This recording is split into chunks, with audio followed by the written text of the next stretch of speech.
yogi.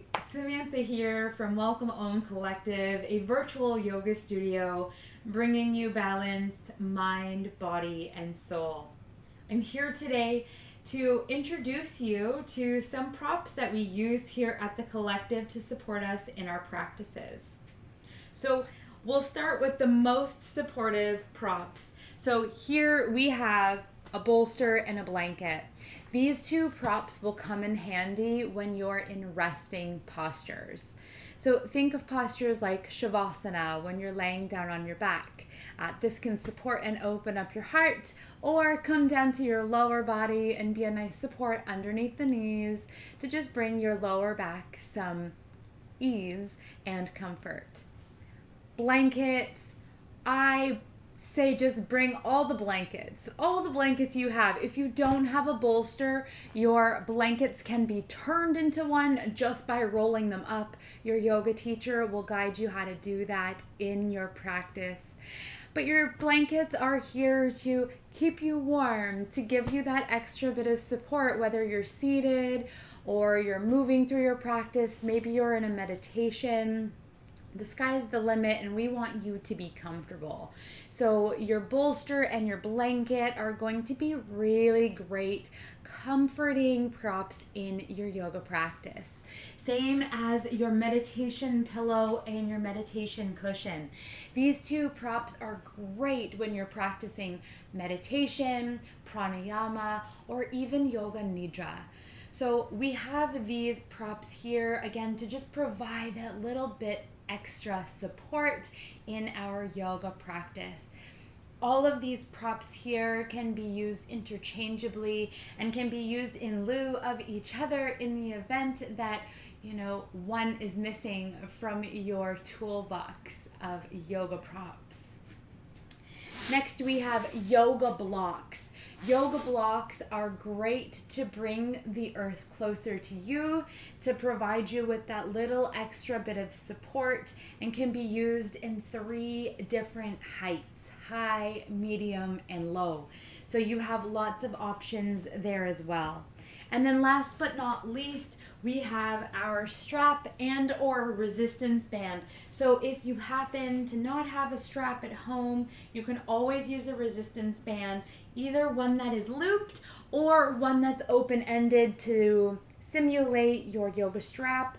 These are great to extend your extremities, to help you reach your toes, to help you extend those beautiful arms that you have in your yoga practice. So I hope this brief tutorial was helpful. All of the links that you need to purchase or add any of these tools to your yoga toolbox will be in the description below. And if you liked this content, please like and subscribe to our channel so we can bring you more of this goodness more often. Stay tuned for how we will use these yoga props in our yoga practice. Be well, go in peace. Namaste, yogis.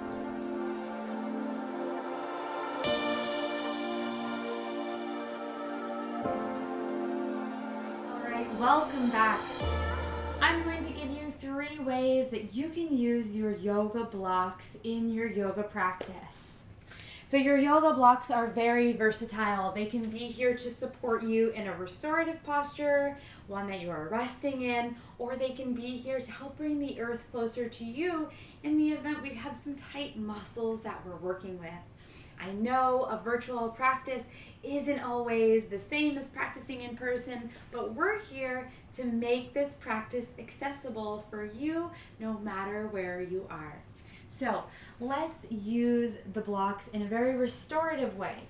So one way that we can use them is in supported fish. We would make a T with the blocks on the mat.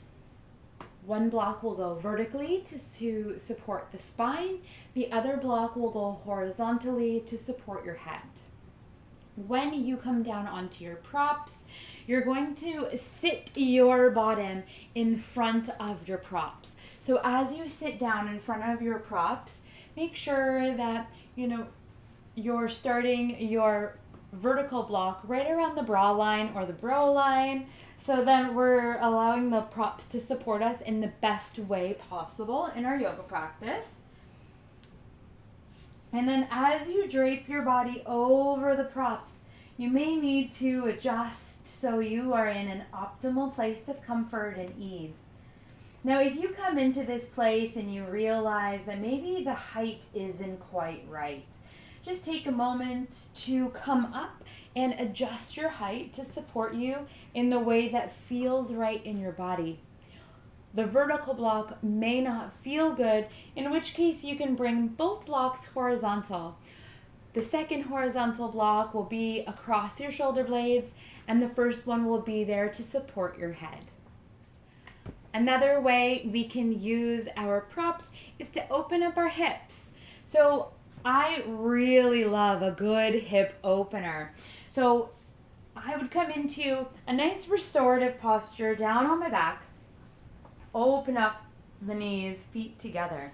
From here, I'm going to take the blocks and I'm just going to wedge them in between my yoga mat and my body part. In this case, it's my legs. I'm going to do the same thing on both sides. And then as I do this, I'm going to find this place where the blocks will just be there to support the legs. It's like I'm creating a wedge in between my body and the earth. Now, if your hips are really open, this may not necessarily work, in which case you can bring them underneath the knees, around the mid to lower thigh. And the third way we can use our blocks in our yoga practice is when we need the earth to come closer to us. So a lot of times when we move through our sun salutations, when we come into that forward fold, we might feel that nice pull on the back of the legs. When we come into that half lift, if we're really new to the practice, having props underneath the hands is not a bad thing. So engage your core, find that length in your spine, and use your props to bring the earth closer to you, to bring you into that nice optimal shape that we're looking for here.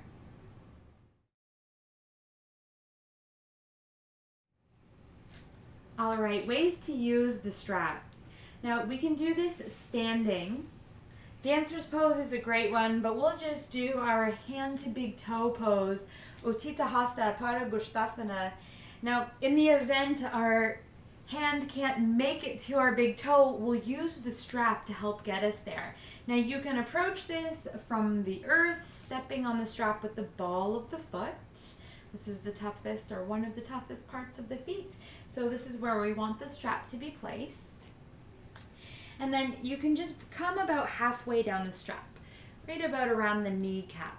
A little bend into your knees, and then when you bring the leg up, you're in a really nice optimal position. Elbows are in towards the side of the body, shoulder blades are down the back, and that leg is nice and extended with the hip plugged into its socket, right? Same, but different. We still have those elbows in towards the side of the body. Leg is extended up towards the sky, strap is around the ball of the foot. I'm not pulling too hard, there is no stress or strain on the body. I am just here supporting my hamstrings in the best way I know how. All right, and the third way we can use a strap is to just open up the body, bringing your hands up and overhead. You can come into some nice juicy side bends. Open up your chest, coming back, and then forward, opening up the shoulders.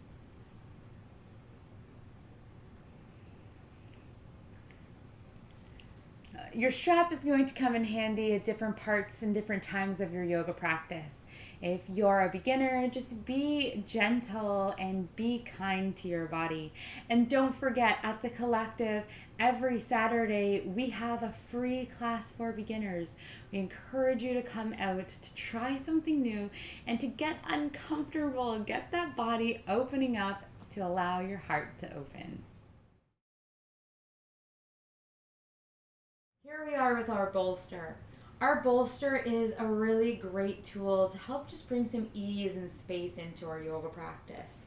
So first, let's get the bolster down onto the mat and let's come into a supine position on our back. Once you come down onto your back, you'll want the bolster to be just underneath the knees. This is going to provide you some space into the lower back, into the hips, and allow you to rest without feeling the need to fidget or to move around and get uncomfortable and squirrely in the body.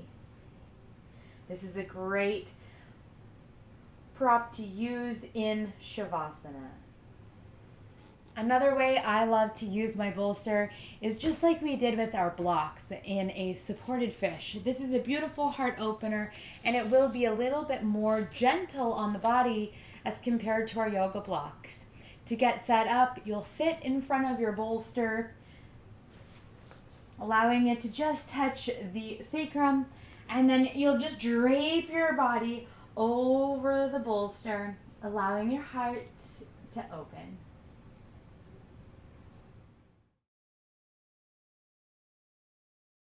All right, your blanket. Your blanket is pretty versatile. It can be used to cover you up in resting postures like Shavasana, or if you're coming into a yoga nidra, or if you are practicing pranayama somewhere on your back. Blankets are great to have on your yoga mat just to give you that little extra support and cushion, especially under the lower back if we're going to be in one place for a long time.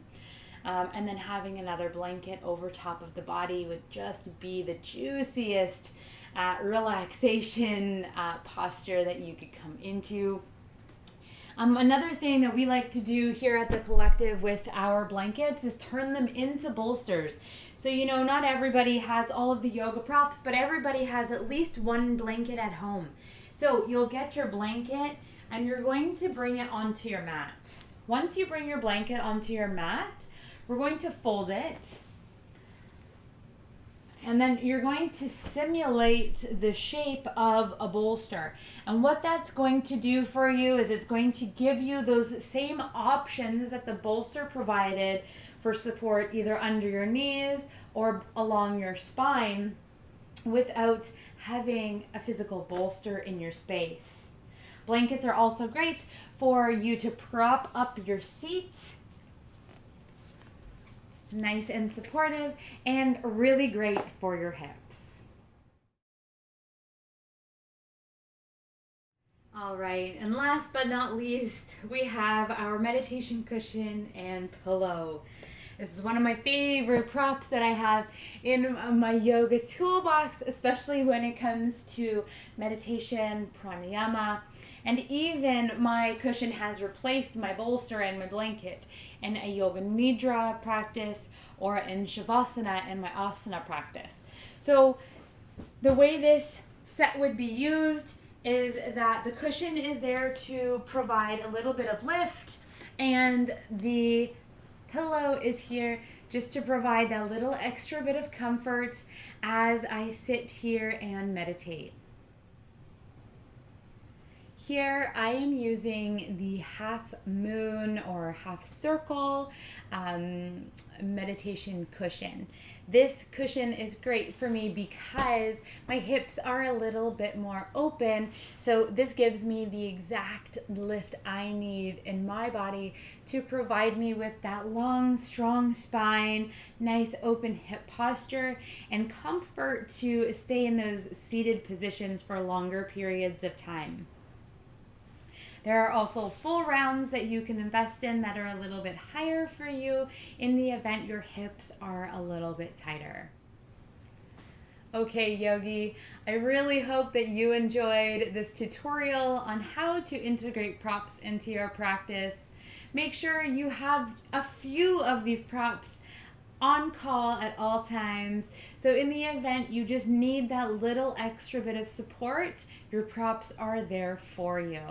It doesn't make you any less of a yogi to use props. If anything, it makes you a stronger yogi because you're listening to your body. Now, this isn't for everyone, and that's okay, but you have options. So no matter what you're coming to your mat with, you have the support here to guide you and to assist you through your practice. If you liked this video, please comment and share your favorite props and how you use them in your yoga practice, and make sure to like and subscribe to our channel so we can continue bringing you all of the yoga goodness. With all of our love from Welcome Om Collective, and our studio to yours.